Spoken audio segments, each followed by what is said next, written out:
رسول مکرم صلی اللہ علیہ وسلم نے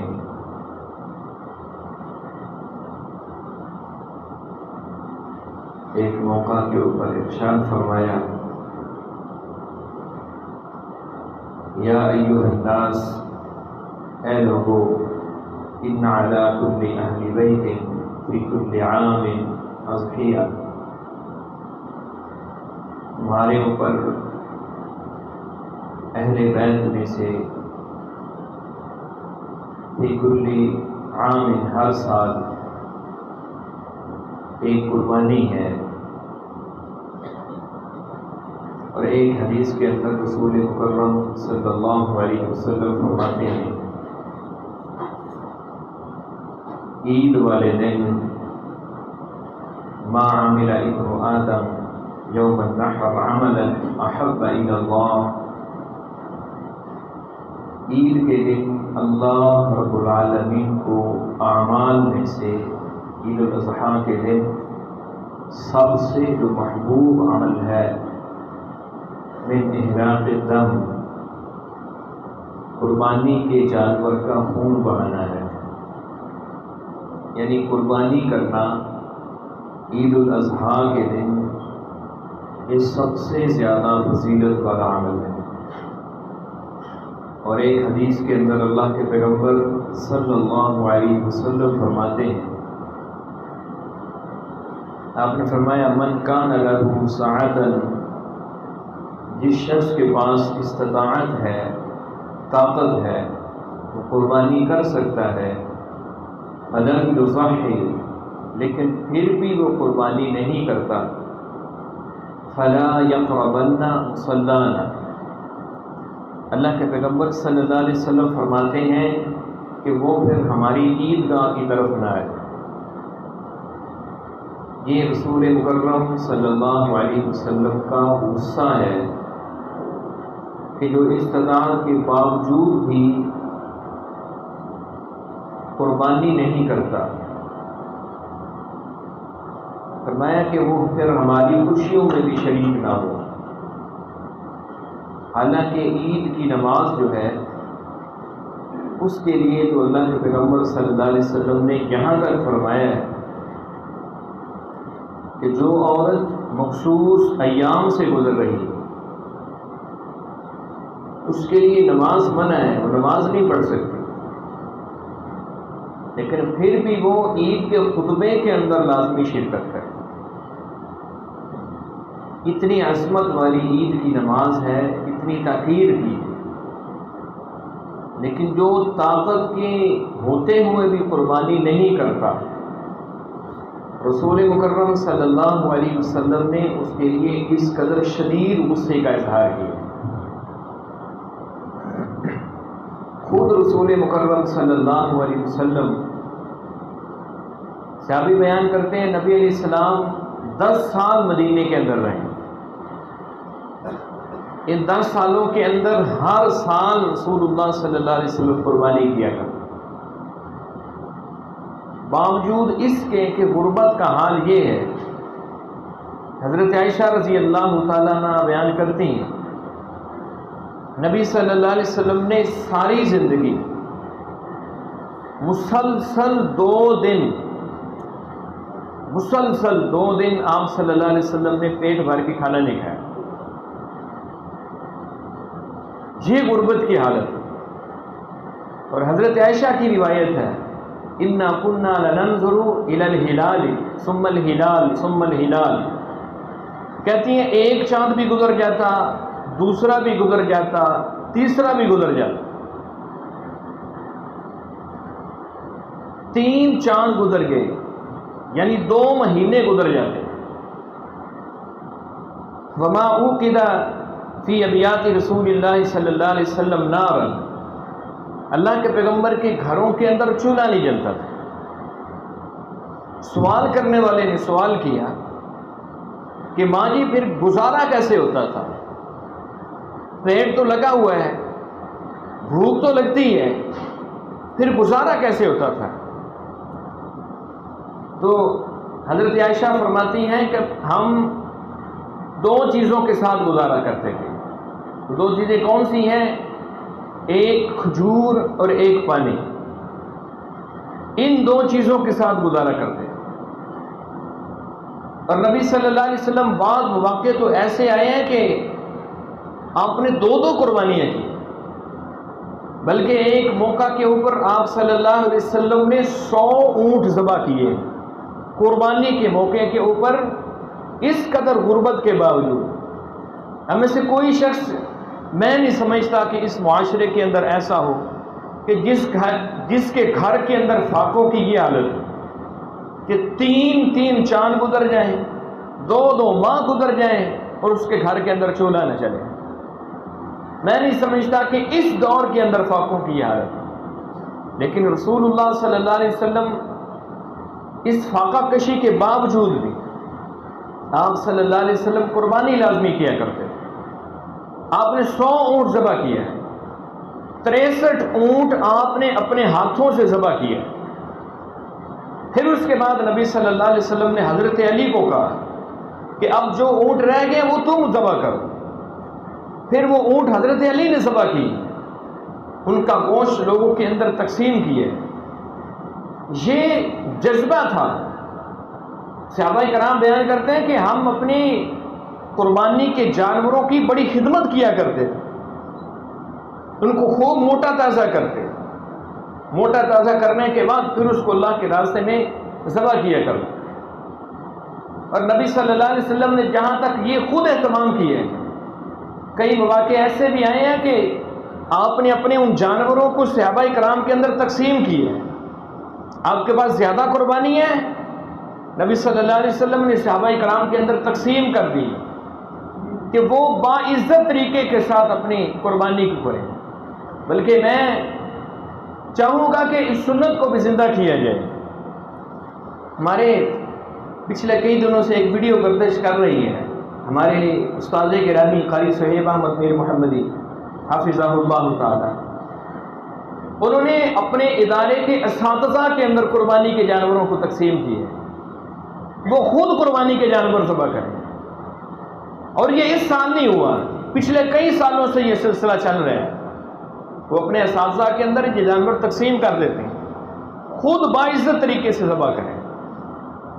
ہمیں بھی اس سنت کو زندہ کرنا چاہیے. رسول مکرم صلی اللہ علیہ وسلم کو ایک شخص کے پاس طاقت ہے ایک سے زیادہ قربانیاں کرنے، 2 قربانیاں کرنے کی، 3 کی، 4 کی، وہ ایک خود کر لے، باقی جو ہے کسی ایسے شخص کو دے دے کہ جس کے پاس طاقت نہیں ہے، کہ وہ باعزت طریقے کے ساتھ اس خوشی کو محسوس کر سکے.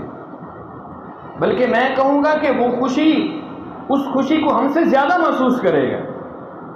ہمارے پاس تو طاقت ہے، اس کے پاس تو امید ہی نہیں ہے. اس کے زیادہ خوشی کو محسوس کرے گا. اور پھر اس خوشی کے اندر آپ کو جو وہ دعائیں دے گا اس کی تو پھر انتہا ہی نہیں. غریب کے ساتھ محبت، شفقت، اس انداز کے ساتھ، اور اس خوشی کے اندر جو بندہ دعائیں دیتا ہے اس کی تو پھر کوئی انتہا ہی نہیں رہتی.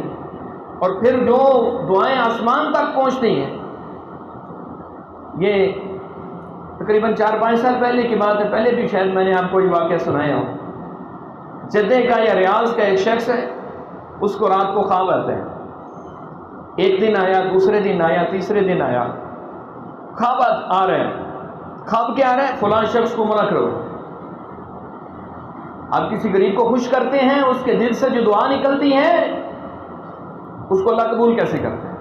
خواب آ رہی ہے اس کو، فلاں شخص کو عمرہ کرواؤ.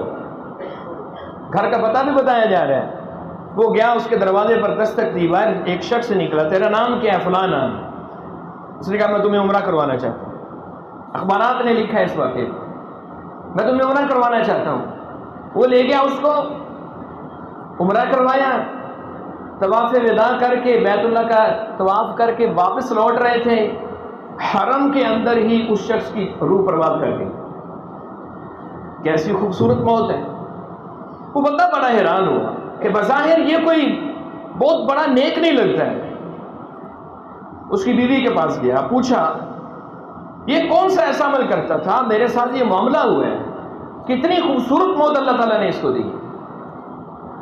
اس کی بیوی نے بتایا کہ اس کی یہ روٹین تھی کہ شام کو جب یہ گھر لوٹتا تھا جتنی سبزی جتنا فروٹ اپنے گھر کے لیے لے کے آتا تھا. ہمارے ہمسائے کے اندر ایک بیوہ عورت رہتی تھی، یہ اتنا ہی فروٹ اتنی ہی سبزی اس کے گھر کے لیے بھی لے کے آتا تھا اور دروازے پہ رکھ کر دستک دیتا تھا اور اس بڑھیا کو کہتا تھا کہ یہ اٹھا لو، اور وہ عورت اس کو ایک دعا کیا کرتی تھی کہ اللہ تعالیٰ خاتمہ ایمان پہ کرے، اللہ تعالیٰ اسلام پہ خاتمہ کرے. اس نے کہا مجھے یہ عمل اس کا نظر آتا ہے. آپ دیکھیں ایک غریب شخص کی دعا کے ساتھ اللہ رب العزت نے اس کو کتنی خوبصورت موت دی ہے. تو آپ کوشش کریں کہ اس خوشی کے اندر ان لوگوں کو شامل کریں، اپنے ارد گرد ایسے لوگ دیکھیں جو نہیں قربانی کر سکتے. آپ کے پاس 3 قربانیاں کرنے کی طاقت ہے، آپ 2 کر لیں، 1 کر لیں، باقی 2 تقسیم کر لیں. یہ رسول مکرم صلی اللہ علیہ وسلم کی سنت. اور پھر سب سے بڑی بات اخلاص ہے، جس کی اس دور کے اندر بہت زیادہ کمی ہے. پگڑیاں باندھی ہوئی ہیں، لمبی لمبی داڑھی ہیں اور اینکلز کو ساتھ لے کر پھر رہے ہیں، منڈیوں کے چکر لگ رہے ہیں. مولوی صاحب نے 50 لاکھ کا بکرا بیل لی ہے، 30 لاکھ کا بیل لی ہے. یہ کیا ہے؟ یہ کیا ہے؟ کس چیز کی نمائش ہے؟ رسول مکرم صلی اللہ علیہ وسلم نے شرک اصغر کے بارے میں امت کو ڈرایا ہے. اور شرک اصغر کیا ہے؟ یہ ریاکاری، فخر کرنا. صحابی بیان کرتے ہیں، غالباً حضرت عبداللہ بن عمر یا عبداللہ بن عباس رضی اللہ تعالیٰ عنہ کے بارے میں روایت کہ ہم میں سے ہر شخص ایک اپنے گھر کی طرف سے قربانی کرتا، پھر اس قربانی کا گوشت کو لوگوں کے اندر تقسیم کر دیتا. پھر وہ کہتے ہیں کہ لوگوں کے اندر پھر یہ صورتحال ہو گئی کہ لوگ اس کے اوپر فخر کرنے لگے. ہمارے ہاں کیا ہوتا ہے؟ ہمارے یہاں بھی بہت سے لوگ صرف اس لیے قربانی کرتے ہیں کہ ہمسایہ کیا کہے گا، شریکہ کی کہے گا. شریکوں کو دکھانے کے لیے نہیں، شریکے کو دکھانے کے لیے نہیں، مالی داروں کو دکھانے کے لیے نہیں، سوشل میڈیا کے لیے نہیں، فیس بک کے لیے نہیں، ٹک ٹاک کے لیے نہیں، اللہ رب العزت کے لیے. آپ اندازہ لگائیں، ریاکاری اتنا خطرناک عمل ہے کہ قیامت والے دن جن لوگوں سے جہنم کو بھڑکایا جائے گا، جن لوگوں سے جہنم کو بھڑکایا جائے گا، وہ کوئی شرابی نہیں ہے، وہ کوئی بے نماز نہیں ہے، وہ کوئی چور نہیں ہے، ڈاکو نہیں ہے، زانی نہیں ہے. وہ کون شخص ہے؟ ان میں سے ایک سخی ہے، سخی ہے، ایک شہید ہے، ایک عالم ہے. یہ جہنم کے اندر جل رہے ہیں. اب علماء کی بڑی فضیلت ہے، قرآن مجید کی تعلیم حاصل کرنے والا، قرآن پڑھانے والا. اللہ کے پیغمبر صلی اللہ علیہ وسلم فرماتے ہیں بہترین شخص ہے. بلکہ میں نے ایک محدث کے بارے میں پڑھا ہے، کہتے ہیں میں نے جب یہ حدیث پڑھی نا، خیرکم من تعلم القرآن وعلم، اس وقت سے لے کر آخری عمر تک بچوں کو قرآن ہی پڑھاتا رہا ہوں، قرآن ہی پڑھاتا رہا ہوں. اور انہوں نے اپنا عرصہ بیان کی ہے، کہتے ہیں 70 سال ہو گئے میں لوگوں کو قرآن پڑھا رہا ہوں، اپنے آپ کو بہتر بنا رہا ہوں. بڑی فضیلت رسول اللہ صلی اللہ علیہ وسلم نے عالم کی بیان کی. فرمایا عالم کی عابد کے اوپر فضیلت ایسے ہی ہے جیسے تم میں سے ایک عام شخص کی میرے اوپر ہے، میری ایک عام شخص کے اوپر ہے. یہ رسول اللہ صلی اللہ علیہ وسلم ایک عالم کی فضیلت بیان کر. لیکن جب نیت کے اندر فتور آ گئے، اس لیے قرآن پڑھ رہے ہیں کہ لوگ واہ واہ کریں. خطیب اس لیے بات کر رہا ہے کہ اس کی الفاظی اس کا روب لوگوں کے اوپر بیٹھ جائے. قیامت والے دن اللہ پوچھے گا میرے لیے کیا کر کے آئے؟ یا اللہ سارا کچھ تیرے لیے ہے، تیرے دین کی باتیں سناتا ہے وہ لوگوں کو. اللہ کہے وہ جھوٹ بول رہے، میرے لیے تو کچھ بھی نہیں کر کے آیا، وہ تو لوگوں کے لیے واہ واہ کے لیے کر کے آیا. عالم دین جہنم میں جل رہا ہے، کس وجہ سے؟ ریاکاری کی وجہ سے۔ سخی سخاوت کرنے والا وہ جہنم میں جل رہے ہیں، کس لیے؟ نیت کے اندر فطور آئی۔ اللہ پوچھے گا میرے لیے کیا کر کے آئے؟ کہ یا اللہ میں نے مسافر خانے بنوائے، میں نے لوگوں کے لیے پانی کا بندوبست کیا، میں نے لوگوں کے لیے پارک بنائے، اسکول بنائے، یہ کام بھی کیا، بڑے رفاع عامہ کے کام کیے۔ اللہ کیا کہے گا؟ تو جھوٹ بولتا ہے، میرے لیے تو کیا ہی نہیں ہے، تو نے تو ووٹوں کے لیے کیا ہے کہ لوگ تجھے ووٹ دیں، لوگ تیری بلے بلے کریں، واہ واہ کریں، بڑا واجب بڑا سخی ہے۔ کتنے ہی ایسے لوگ ہیں جب وہ سخاوت کرتے ہیں تو ویڈیوز نشر ہوتی ہیں،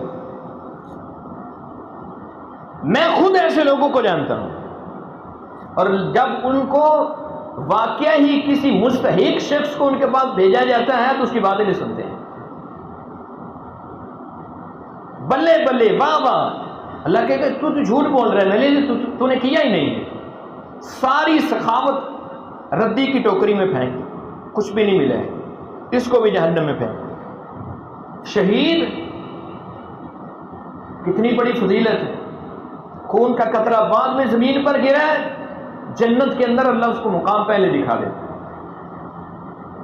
بغیر حساب کے جنت کا داخلہ ہے شہید کے لیے، اگر وہ خالص اعلاء کلمت اللہ کے لیے جائے۔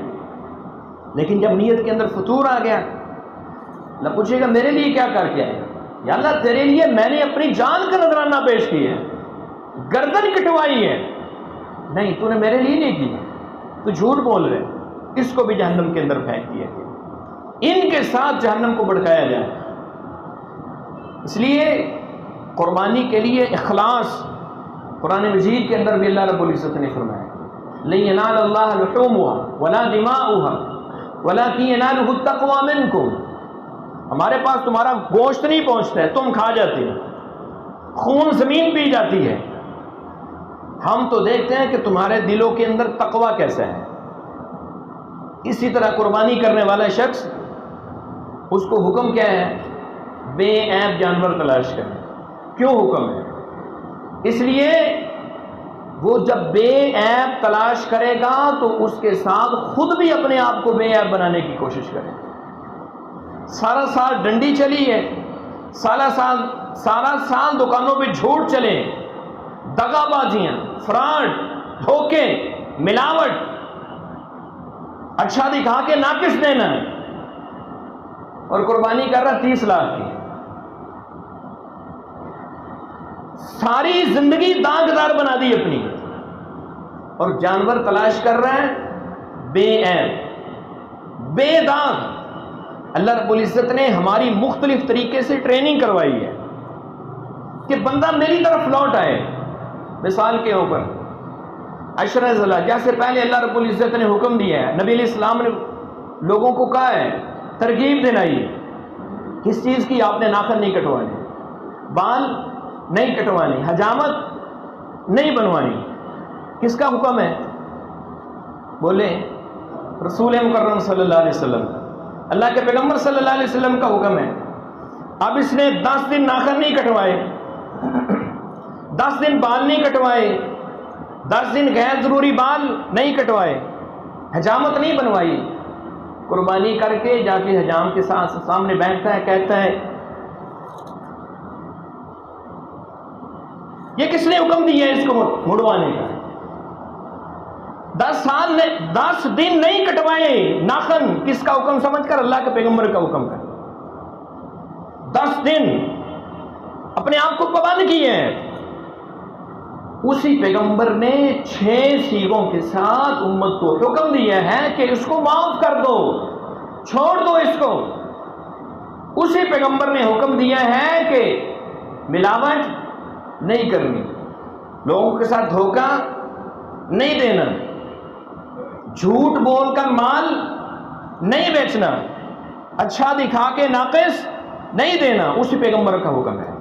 یہ اللہ رب العزت نے ہمیں جو حکم دیا ہے نا کہ بے عیب جانور تلاش کرو، وہاں پر مجھے اور آپ کو یہ سوچنے کا بھی حکم ہے کہ ہم یہ بھی سوچیں کہ ہمارے اندر کتنے عیب ہیں، ہم اپنے آپ کو عیبوں سے کتنا پاک کرنے کی کوشش کرتے ہیں، کتنا پاک کرنے کی کوشش کرتے ہیں۔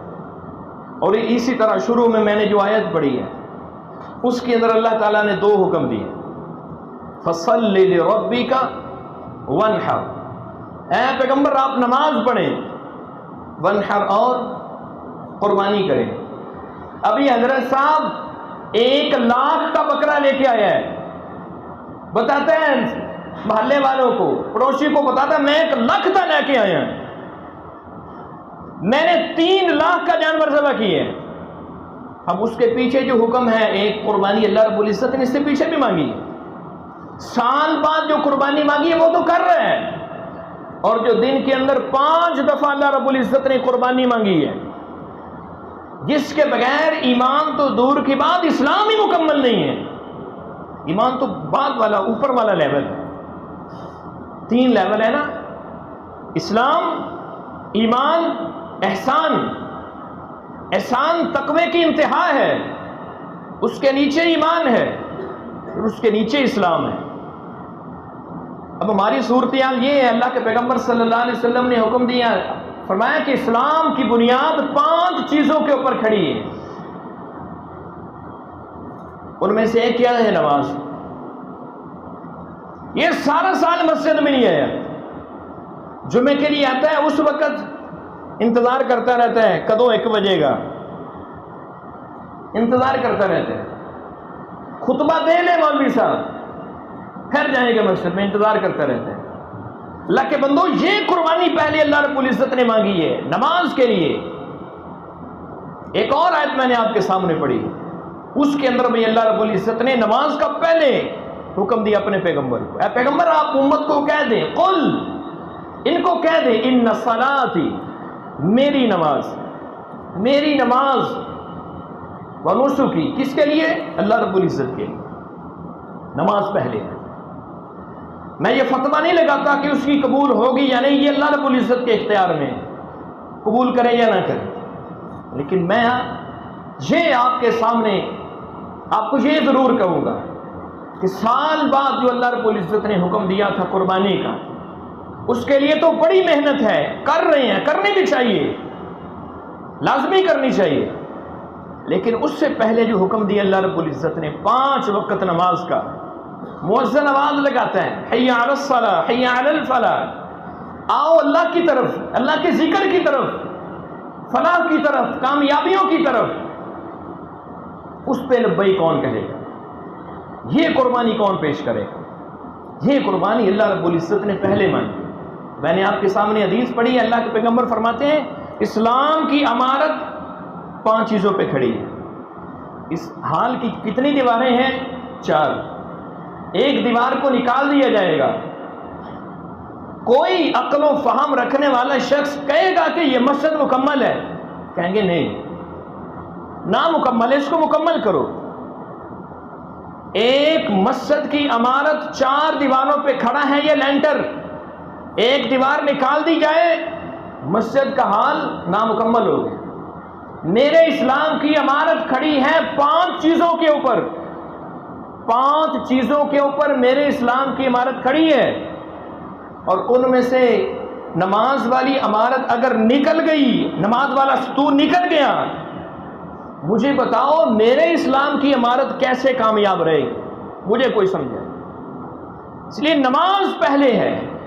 رسول مکرم صلی اللہ علیہ وسلم نماز کے ساتھ اس قدر محبت، آپ آخری عمر ہے، بیماری کی حالت یہ ہے کہ آپ چل نہیں سکتے، کمزوری اتنی ہے، 2 صحابہ کے کندھے کے اوپر ہاتھ رکھ کر آپ مسجد کے اندر تشریف لائیں، مسجد کے اندر تشریف لائے ہیں، زمین کے اوپر قدم مبارک خط بنا رہے ہیں، کھینچتے چلے جا رہے ہیں، گھسڑتے چلے جا رہے ہیں، اور آپ کی آخری وصیت امت کے لیے یہی تھی، الصلاۃ الصلاۃ، اپنی نمازوں کا خیال رکھو۔ اس لیے قربانیاں کریں، لیکن قربانیاں کرتے وقت عہد کریں، جتنی زندگی پچھلی گزر گئی ہے اس کے اوپر ہم توبہ کریں۔ عرفہ کا دن آ رہا ہے، وہ معافی کا دن ہے، اللہ رب العزت دعاؤں کو قبول کرتے ہیں، اللہ سے معافیاں مانگیں۔ قربانی والے دن اللہ سے عہد کریں یا اللہ جس طرح ہم یہ قربانی سال بعد تیرے راستے میں قربان کر رہے ہیں جانور کو، ہم دن کے اندر 5 وقت اپنی قربانی بھی دیں گے، اپنی قربانی بھی دیں گے۔ اللہ کو اصل مقصود یہ ہے وَلَٰكِن يَنَالُهُ التَّقْوَىٰ مِنكُمْ، اللہ دل دیکھتا ہے، دل کیسا ہے۔ نماز نہ پڑھنے والا کیسے کہے گا کہ میرا دل، میں تو اللہ تعالیٰ سے بڑا ڈرتا ہوں۔ اللہ رب العزت سے دعا ہے کہ اللہ ہمیں صحیح معنوں میں مسلمان بنا دے۔ وآخر دعوانا الحمدللہ۔